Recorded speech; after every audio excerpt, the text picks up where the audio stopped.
الذين يحملون العرش ومن حوله يسبحون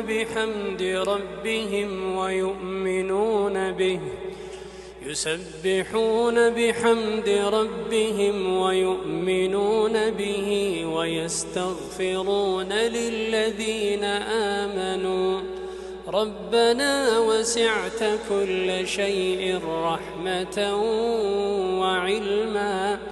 فاغفر للذين تابوا واتبعوا سبيلك وقهم عذاب الجحيم ربنا وأدخلهم جنات عدن التي وعدتهم ومن صلح من آبائهم